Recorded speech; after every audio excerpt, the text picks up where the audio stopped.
What's up, nutrition nerds, and welcome back to another video. And today we're going to talk about whether you should eat less on a rest day. Should you eat as much as you would on your normal training days, or should you drop it down?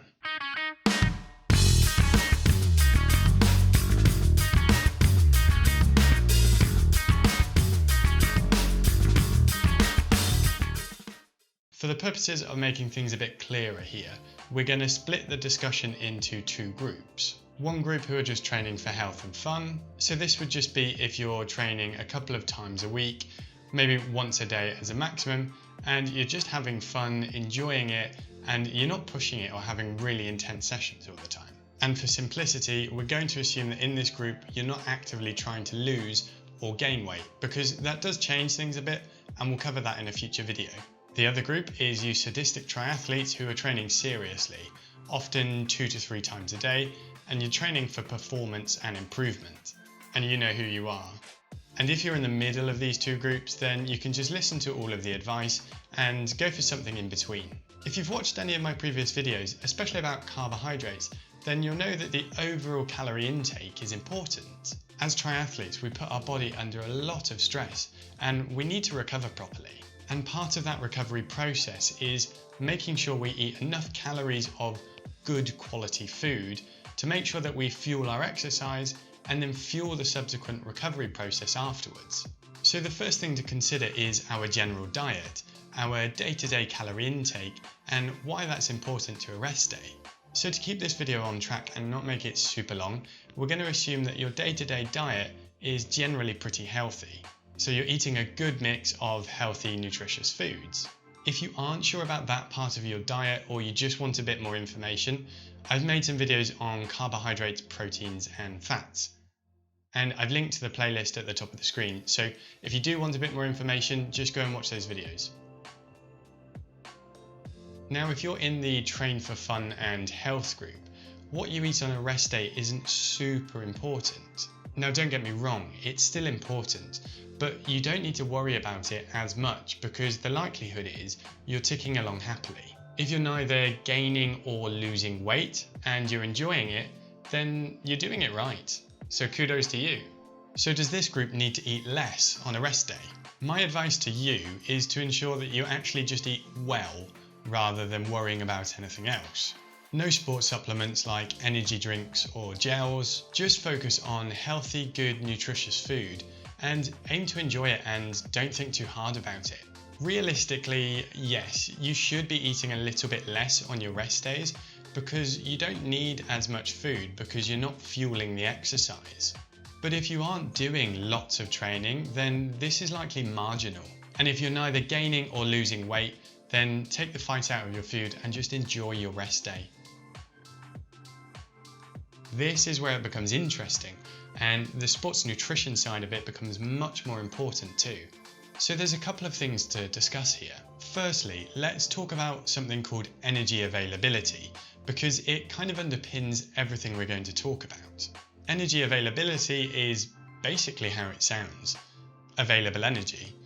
It makes sense, right? Now this covers energy for our normal daily processes and also for exercise. We need to make sure that we have enough energy available for all of these things, because otherwise we run into problems when our body has to start creating energy in ways that it wouldn't normally. The consequences of this may be things like breaking down muscle tissue to turn into energy, or deactivating your reproductive system to free up energy elsewhere. The bottom line is that we do not want this to happen. Now I hear you say, James, come on. We're talking about a rest day here when we're not even training, so surely we don't even need to think about this. True enough we are, but this is a really significant part of sports nutrition, and it's making sure an athlete stays healthy, and it's something that you need to know. When we train, we use up energy. When we train harder or more frequently, we use up more. So if we train multiple times a day and with any sort of intensity, we use up a whole bucket load of it. And it's very common for triathletes who train a lot to be in a calorie deficit on a day-to-day basis. Maybe not by much, but maybe by a lot, because it actually takes a lot of food to cover what you would need for long, intense or consecutive sessions.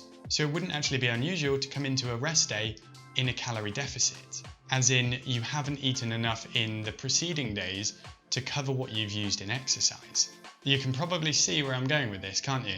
The other thing to talk about is our store of glycogen, which is our body's store of carbohydrates. We use these stored carbohydrates when we exercise, and when we do intense sessions, we use even more. The time it takes to replenish these stores will vary from individual to individual and how well trained you are, but in general, it's somewhere between 24 to 72 hours. If you're training hard and/or frequently, then it's likely you're always playing catch-up, trying to refill these stores as soon as you use them up. Now, we like pictures here, so I've made this one to try and illustrate the point. You'll see that we've got this store of carbohydrates or glycogen to start with, and we use a bit of this throughout the day and then also for exercise. And we replenish some of the stores with food. The next day, the process repeats. We exercise a bit, we use some of it naturally throughout the day, and then we top it up a little bit. The next day though, we have a little bit less, but the cycle repeats itself. If we don't replenish our stores, so basically if we don't eat enough carbohydrates, then the drop will be much more significant, like the blue bars.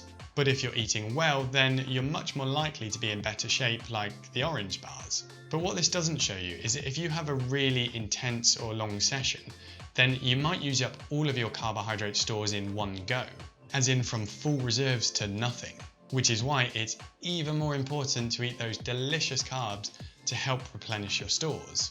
So you might be able to guess where I'm going with this one too.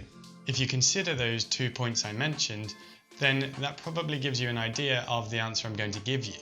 If we were to look at this at a basic level, then just like the Train for Fun and Health group, you don't need to eat as many calories on a rest day because you're not exercising. But if you are training intensely, then the likelihood is you're coming into a rest day in a calorie deficit, and your body is really trying to recover and it's being pushed to the limits. So I would suggest that if you're in this group, a rest day is not a time to eat less. Sure, you might be on a rest day, but you've actually got to see it as more of a chance to catch up and reset, rather than anything else. The same principles apply though, just like the other group. Aim to eat good quality, nutritious food, and don't go for things like sports drinks or gels. You want to stay away from what we call simple sugars. These are the easily digested carbohydrates, and they're commonly found in the sports supplements. Instead, focus on complex carbohydrates. These are things like wholemeal breads, quinoa, brown rice or pasta, and these will still help to replenish your glycogen stores ready for your next day of training. You also want to make sure that you're eating good amounts of regular protein throughout the day. This means aiming for somewhere between 20 to 40 grams of protein per meal, and aiming for somewhere between 1.2 to 2 grams per kilogram of body weight per day.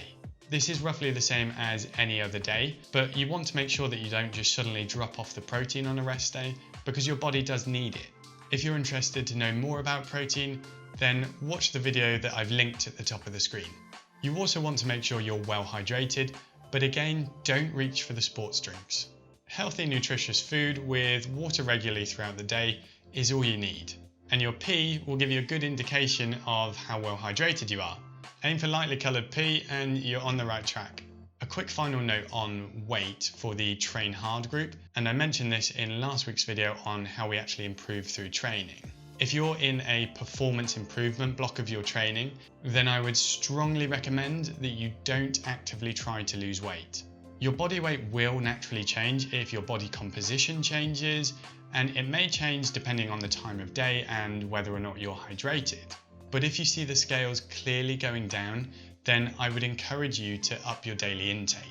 If you're serious about your training, but you don't want to just take my word for it, or you're worried about how your weight might affect your performance, then go and see a reputable sports nutritionist for a proper discussion. So I think that just about wraps it up for today.